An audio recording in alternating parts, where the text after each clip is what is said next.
forest is not cut down for fun, it's cut for timber, for cattle pasture, for agricultural production, for palm oil. And so our role is to engage the corporations that are behind and who are complicit and profiting off of deforestation.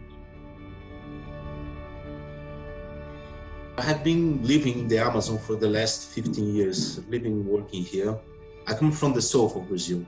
And I remember that when I traveled to my grandparents' house, it's an 8 hours road trip. And for the first 4 hours, it's completely forest.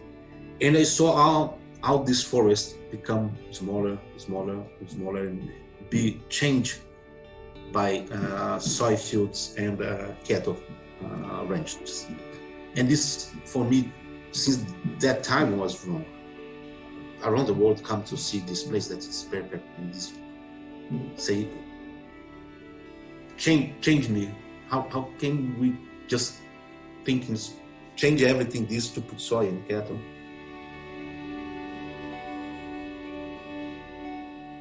There are many different pressures on land around the world, and it's going to be different according to the location.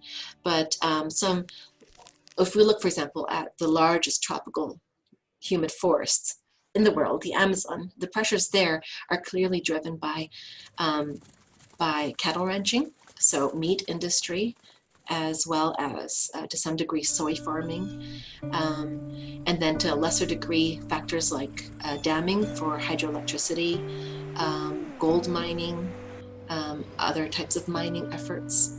And then you have people who are also engaging in smaller scale agriculture all throughout the Amazon, opening up new territory. But meat is a major driver.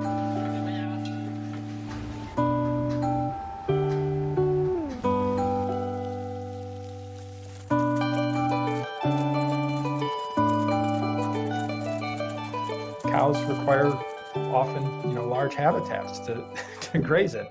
And when you don't have that, you can tend to chop down more forest. Now there, of course, deforestation is causing air pollution. We know, there are lots of looks at the production of meat, whether it's grass-fed or, on a conventional feedlot. On a per weight basis, and this is an important distinction, it's at least a couple, 100 times more carbon intensive. There's more greenhouse gases in every kilogram of meat than pretty much any plant food and a lot of other meats, actually, especially like fish, seafood. And so from a sustainability standpoint, just on the carbon piece, forget about the water, which is also hugely disparate with beef. It's hard to justify beef consumption.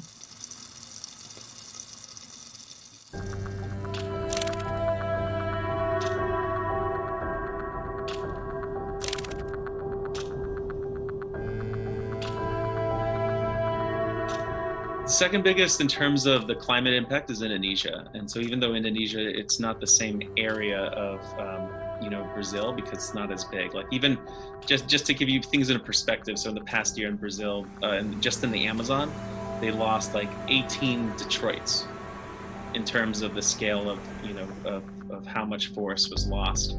In Indonesia, it's not so much about the square area, but just how thick that carbon is, because it's on peatland, which is like the swamp that the forest stands above. So, and those forests are being converted mainly for palm oil and pulp and paper. So those are the big areas. Congo Basin's critical, but also the boreal, which is in Canada, primarily in Ontario and Quebec, and also in Russia. That sort of green crown that sits above the globe, very important for climate change and for stabilizing the climate.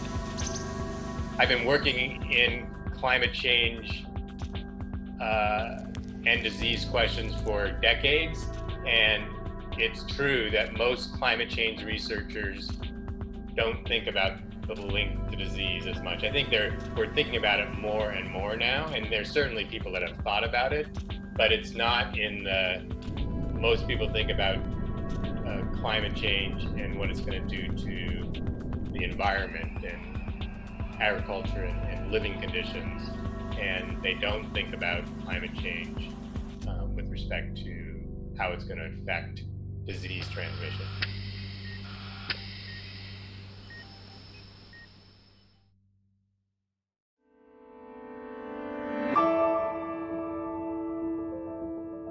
here in the Amazon, malaria is a big problem.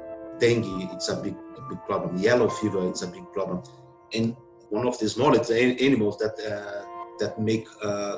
push this disease inside the cities, it's showing for several scientific studies, showing that the place that you have more deforestation, you have the incidence of malaria much higher, of yellow fever much higher. And this is a problem that the government not admit or not put this on the screen.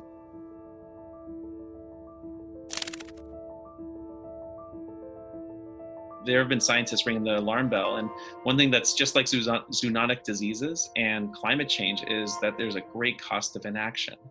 So there's another study that came out looking at how much it would have cost to end wildlife trade and end deforestation versus the trillions of dollars that the global economy is losing right now as a result.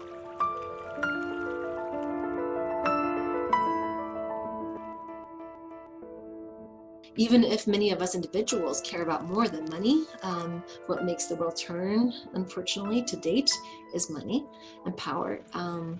So yeah, I think a lot of roads lead right back there.